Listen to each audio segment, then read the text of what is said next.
राधे राधे, जय श्री कृष्णा दोस्तों। किशोरी क्रिएशन से मैं सपना शर्मा आप सभी का हार्दिक स्वागत करती हूँ आपके अपने चैनल पर। दोस्तों, आज के वीडियो में आपके लिए संकट चौथ व्रत कथा लेकर के आई हूँ।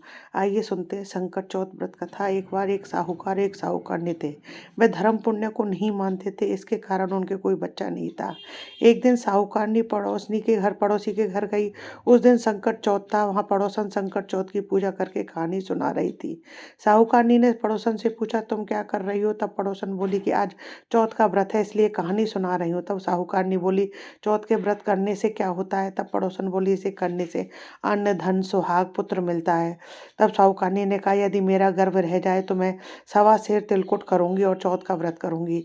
श्री गणेश भगवान की कृपा से साहूकारनी के गर्भ रह गया तो वह बोली, मेरे लड़का हो जाए तो मैं 2.5 सेर तिलकुट करूंगी। कुछ दिन बाद उसके लड़का हो गया तो वह बोली, हे चौथ भगवान, मेरे बेटे का विवाह हो जाएगा तो 5.25 सेर का तिलकुट करूंगी। कुछ वर्षों बाद उसके बेटे का विवाह तय हो गया। उसका बेटा विवाह करने चला गया, लेकिन उस साहूकारनी ने तिलकुट नहीं किया। इस कारण से चौथ देव क्रोधित हो गए और उन्होंने फिर उसे उसके बेटे को उठाकर पीपल के पेड़ पर बिठा दिया। सभी वर को खोजने लगे पर वो नहीं मिला।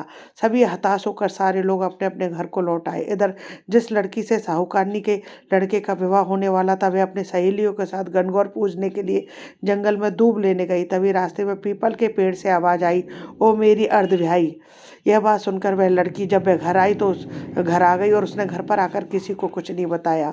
उसके बाद वह धीरे धीरे सूख कर कांटा होने लगी। एक दिन लड़की की माँ ने कहा कि तुम्हें मैं अच्छा खिलाती हूँ, अच्छा पहनाती हूँ, फिर भी तू सूखती क्यों जा रही है? ऐसा क्यों है? तब लड़की अपनी माँ से बोली कि वह जब भी दूब लेने जंगल में जाती है तो पीपल के पेड़ से एक आदमी बोलता है और ओ मेरी अर्धव्याही ये कहता है। उसने मेरी मेहंदी लगा रखी है और सेहरा भी बांध रखा है। तब उसकी माँ ने पीपल के पेड़ के पास जाकर देखा, यह तो उसका जमाई ही है। तब उसकी माँ ने जमाई से कहा, यहाँ क्यों बैठे हो? मेरी बेटी तो अर्धव्याही कर दी और तब अब क्या लोगे? साहूकारनी का बेटा बोला, मेरी माँ ने चौथ का तिलकुट बोला था लेकिन नहीं किया, इसलिए चौथ माता ने नाराज होकर यहाँ बैठा दिया है।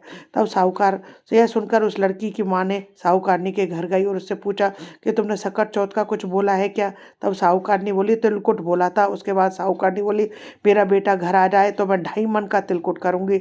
इससे श्री गणेश भगवान प्रसन्न हो गए और उसके बेटे को फिर उस पे लाकर बैठा दिया। बेटे का विवाह धूमधाम से हो गया।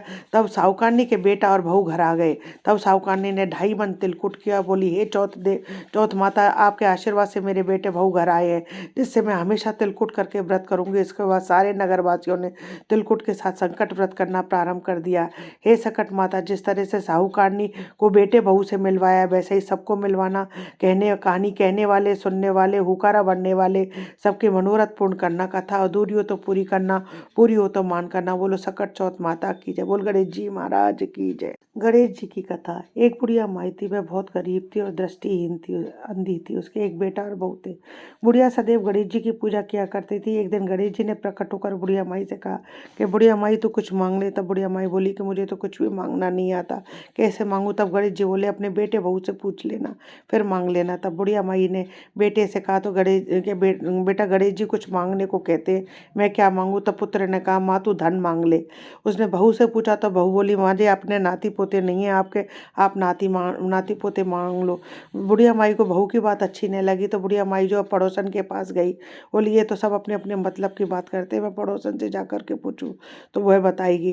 तो बुढ़िया माई पड़ोसन के पास गई। बुढ़िया माई बोली कि मेरे को से गणेश जी कहते हैं तो तू कुछ मांग ले। मेरे बेटा कहता है कि धन मांग ले, बहू कहती है कि पोता मांग ले, तेरे नाती पोता नहीं है। पर मेरी ये बात मन को नहीं उतर रही है, तो तू ही बता मैं क्या मांगू। तब पड़ोसन बोली, तू थोड़े से ही दिन किया, क्यों तू धन मांगे, क्यों तू नाते मांगे, तू तो अपनी आंखों की रोशनी मांग ले, जिससे तेरी जिंदगी जो है आराम से कट जाएगी। इस पर बुढ़िया बोली, यदि आप मुझ पर प्रसन्न हो तो मुझे 9 करोड़ की माया, निरोगी काया, अमर सुहाग दे, आंखों की रोशनी दे, नाती दे, पोता दे, सब परिवार को सुख दे और मुझे मोक्ष दे। कर गणेश जी, बुढ़िया बुढ़िया माई तूने तो सब कुछ मांग लिया, तूने तो हमें ठग लिया। तू तो कहती तेरे को मांगना नहीं आता है, पर मैंने तेरे को वचन दिया है, तुझे वचन के अनुसार सब कुछ दूंगा। ये कह करके गणेश जी अंतर ध्यान हो गए। उधर उधर बुढ़िया माई ने जो कुछ भी मांगा था वह उसे सब कुछ मिल गया। तो यदि आपको मेरा ये वीडियो पसंद आए तो प्लीज़ मेरे वीडियो को ज़्यादा से ज़्यादा लाइक और शेयर कीजिए, चैनल को सब्सक्राइब कीजिए, पास ही में बेल आइकन को हिट कीजिए ताकि मेरे आने वाले हर नए वीडियो का नोटिफिकेशन आपको मिल जाए। हिंदू धर्म, रीत रिवाज, कथा कहानी जानने के लिए चैनल पर बने रहने के लिए बहुत बहुत धन्यवाद। जय श्री कृष्णा दोस्तों, राधे राधे।